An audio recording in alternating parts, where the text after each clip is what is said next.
నమస్తే, నేను సిరి.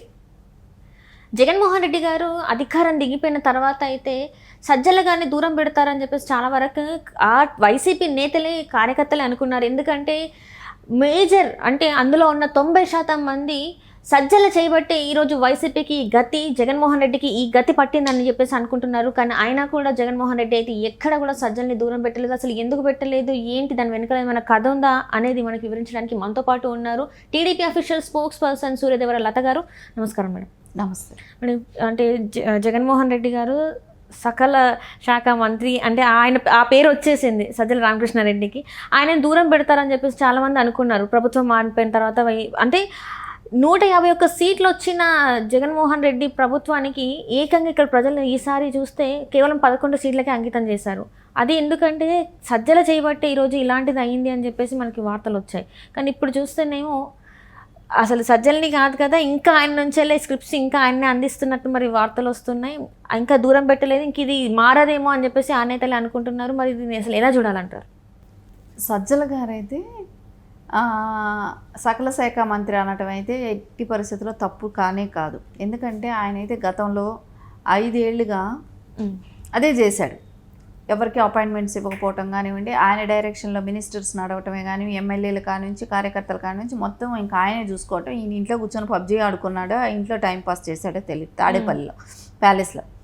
కానీ అలాంటి వ్యక్తి ఈరోజు అంటే ఓడిపోయినాక చేంజ్ వస్తుందని కొంతమంది ఎవరైనా నాయకులు కార్యకర్తలే కానివ్వండి, ఓడిపోయిన క్యాండిడేట్స్ అందరూ అనుకుంటారు కదా, మనకి ఇప్పటికైనా మనం ఏమైనా వెళ్ళి చెప్పుకోవచ్చా అనేది ఉంటుంది.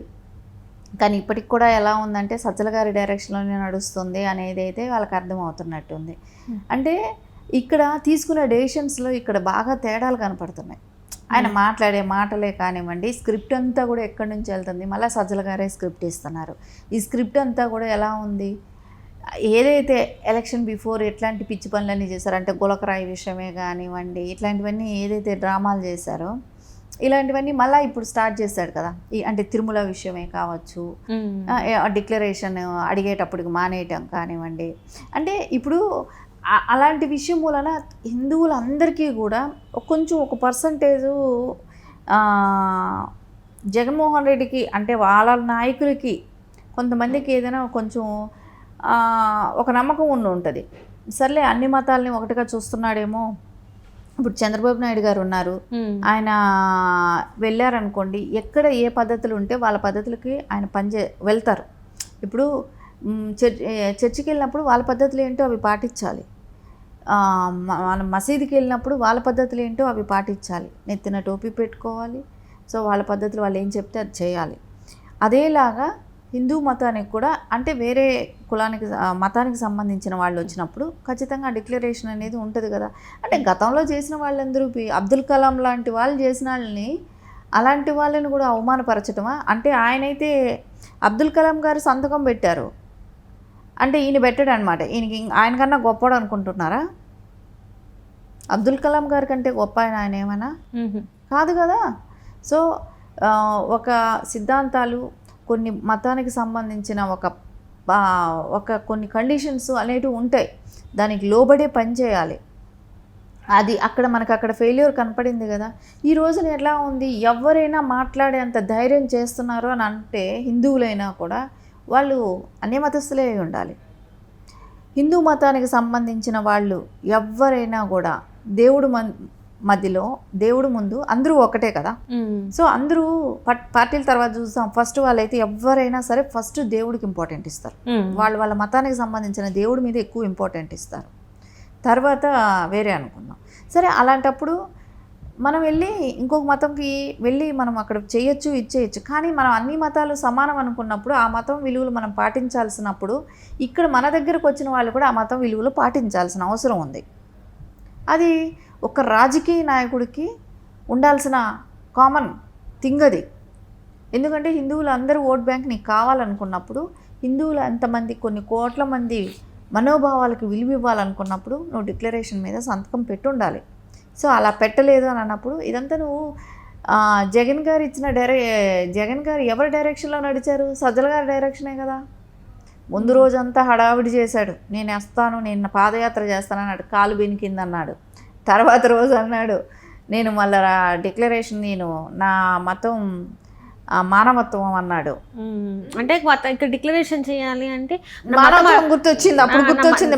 మతం గురించి అడుగుతున్నారు, కులం గురించి అడుగుతున్నారు అంటే ఇది ఇప్పటి కాదు, అప్పుడు రాజశేఖర రెడ్డి గారు ఉన్నప్పటి నుంచి కూడా నడుస్తుంది. అప్పుడు రాజశేఖర రెడ్డి గారు కూడా సైన్ చేశారు. మరి ఆయన కొడుకు ఈయన కదా, మరి మీ నాన్నకి లేండి మీకేంటి, ఆయన తర్వాత ఈయన అంటే అప్పుడు అంటే రాజశేఖర రెడ్డి గారు ప్రజల్ని అంటే తెలుగు వారిని హిందువులని గౌరవించి హిందూ సాంప్రదాయాన్ని గౌరవించినప్పుడు మీరు కూడా అదే పద్ధతిని అవలంబిస్తే బాగుండేది.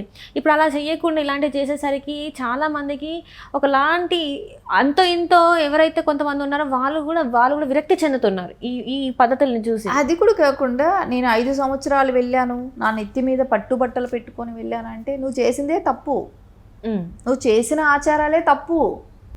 సతీ సమేతంగా వెళ్ళి ఇవ్వాల్సిన పట్టు వస్త్రాలని హిందూ మతంలోని నువ్వు ఏ రకంగా అంటే నేను ఒక సీఎం కాబట్టి నేను చెప్తే అది వినాలి, వినకపోతే నేను ఏమైనా చేస్తాననే రకంగా అందరినీ బెదిరించి మా ఆచారాలు ఇవి మీరు ఇలా చెయ్యాలి అని చెప్పుకోలేని పరిస్థితికి తీసుకొచ్చావా హిందువులని? మా ఆచారాలు కట్టుబడి నువ్వు ఉండాలని కూడా చెప్పుకోలేకపోయారు పురోహితులు కానివ్వండి, ఎవరైనా. మనం అక్కడ తిరుమలలో వాళ్ళు చెప్పాలన్నా భయపడేటట్టు చేశాడు కదా. సో నువ్వు ఆచారాలన్నీ హిందూ ఆచారాలని కూడా పాటించలేదు అంటే నువ్వు నీ ఇంట్లో నువ్వు చేసుకున్నావు, నీ ఇంటికి దేవుడు తీసుకొచ్చుకోవాలనుకున్నావు, చేసుకున్నావు, అక్కడ సెటిల్ చేసావు. ఇది నాది మానవత్వం అన్నావు. నీకెక్కడ మానవత్వం, నీకెక్కడ ఉంది అసలు మానవత్వం అనేది? మహిళలని రోడ్ల మీద ఈడ్చి కొట్టినప్పుడు నీ మానవత్వం ఏమైంది? నాకు మతం ఇంపార్టెంట్ కాదు, నాకు మానవత్వం ఉంది. నువ్వు అసలు మానవత్వం లేని మనిషి ఏమని అంటావు? నీకు మానవత్వం ఎక్కడుంది? ఒక డాక్టర్ని మాస్కులు అడిగిన పాపానికి చంపేసినప్పుడు నీ మానవత్వం ఏమైంది?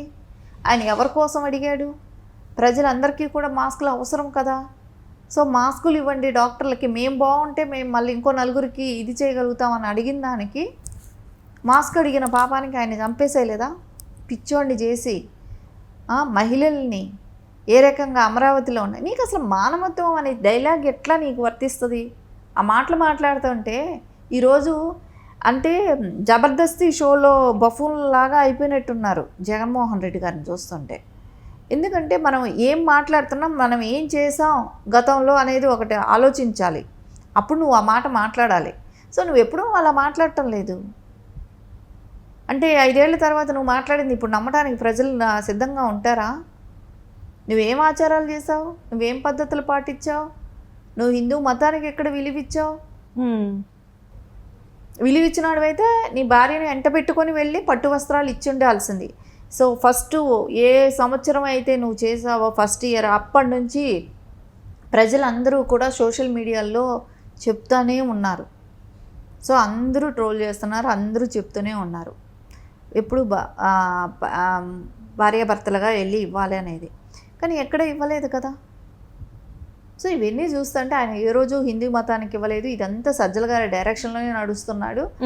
ఈ రోజున సజ్జల గారు పనికి మాలిన వాళ్ళ దగ్గర అంటే రాజకీయ అనుభవం లేని ఇట్లా శ్యామల లాంటిది, పోసాని లాంటి వాళ్ళను ఇలాంటి వాళ్ళని పెట్టించుకొని 4 తిట్లు తిట్టేస్తే వాళ్ళని అది రాజకీయం అయిపోద్దా? నువ్వు ఎంత తిట్టించినా కూడా ప్రజల్లోకి అనేది కొంచెం తెలుస్తుంది కదా. అంటే మైండ్ సెట్ ఒక వ్యక్తిని తిట్టిస్తేనే విలువ ఉంటుంది అంటే అది ఎంతవరకు కరెక్ట్ అంటారు? అంటే ఒకవేళ తప్పులు చేస్తుంటే లేకపోతే తప్పులు చేసినా చేయకపోయినా ఈ పనితీరు ఇలా ఉందని విమర్శించినా బాగుండేది, కానీ మనుషులతో తిట్టియడం అనేది అది ఎంతవరకు కరెక్ట్ అంటారు? అంటే ఇక్కడ సబ్జెక్ట్ మీద అవగాహన లేదు, ఏం చేయాలి రాష్ట్రానికి. అంటే వాళ్ళు చేసిన తప్పుల గురించి ఎవరైనా చెప్పితే తిట్టడమే, ఇంకా ఎవరు వాళ్ళ స్థాయి ఏంటి వాళ్ళు ఏంటి అనేది కూడా చూసే పని లేదు, తిట్టడమే. ఆ స్క్రిప్ట్ అంతా సజ్జల గారు పంపిస్తూ ఉంటారు అన్నమాట. ఆ ఏ స్క్రిప్ట్ అయితే ఇస్తాడో ఆ స్క్రిప్ట్ని కొంతమంది చిన్న వాళ్ళతో అందరితో ఇష్టం వచ్చినట్టు అంటే చిన్నవాళ్ళు అంటే రాజకీయ అనుభవం లేని వాళ్ళు, అంటే రాష్ట్రానికి ఏం కావాలో ఏం అవసరం లేదో కూడా తెలియని పరిస్థితుల్లో ఉన్న వాళ్ళతో మాట్లాడిపించడం. ఒక సరైన వ్యక్తి అయితే ఒకవేళ మీరు మాట్లాడేది నాకు నచ్చకపోతే మీరు ఇలా మాట్లాడారు, మేము ఈ మాటల్ని ఖండిస్తున్నామో లేకపోతే మీరు ఇలా చేయాల్సింది అలా చేయాల్సింది అని మాట్లాడే పద్ధతి కాకుండా నోరేసుకొని, అంటే ఆ మాటలు కూడా ఎలాంటివి అంటే మనం చెప్పలేనివి, బూతులు మాట్లాడడం, అది మనం స్క్రీన్ ముందు మాట్లాడితే అది కరెక్ట్ కరెక్ట్గా ఆ కామన్ సెన్స్ అంటే మీరు అది అంటే ప్రతినిధులుగా ఉన్నారు, ప్రజల ప్రతినిధులుగా ఉన్నప్పుడు మీరు ఎలాంటి మాటలు మాట్లాడాలో కూడా తెలియని పరిస్థితుల్లో మరి సరే వీళ్ళకి అట్లున్న జగన్మోహన్ రెడ్డి గారి తెలివి ఎక్కడ పోయిందంటే రాజశేఖర్ రెడ్డి కొడుకు అయి ఉండి ఎంతో పేరు ప్రఖ్యాతలు పొందారు. ఒక బిజినెస్ మ్యాన్గా ఆయనకు కూడా పేరు ఉంది. రాజకీయాలకు వచ్చేసరికి ఎందుకు ఇంత దిగజారిపోయారు అనుకోవాలి అసలు మనం. అసలు ఆ దిగజారిన తనం అనేది ఎట్లా చూడండి, ఇక్కడ ఒకటి ఆ డిక్లరేషన్ మీద సంతకం పెట్టడానికి అంటే ఎంత ఆలోచించాడు అన్నప్పుడు నువ్వు అక్కడ నీ మతాన్ని ఏదైతే పెంచుకోవటం కోసం ఇక్కడ అపవిత్రం చేశాడు అనేదానికి ఫుల్ క్లారిటీ వచ్చేసింది కదా. ఇప్పుడు నువ్వు ఈ డిక్లరేషన్ మీద సంతకం పెట్టనని చెప్పినప్పుడే అర్థమైపోతుంది నీ మతాన్ని నువ్వు పెంచుకోవటం కోసం ఇక్కడ అపవిత్రం చేసావు, తిరుమల కొండని అపవిత్రం చేయాలని చూసావు అనేది ఖచ్చితంగా ప్రజలందరికీ అర్థమైపోయిన విషయం ఇది. Right ma'am, right thank you so much ma'am. Thank you.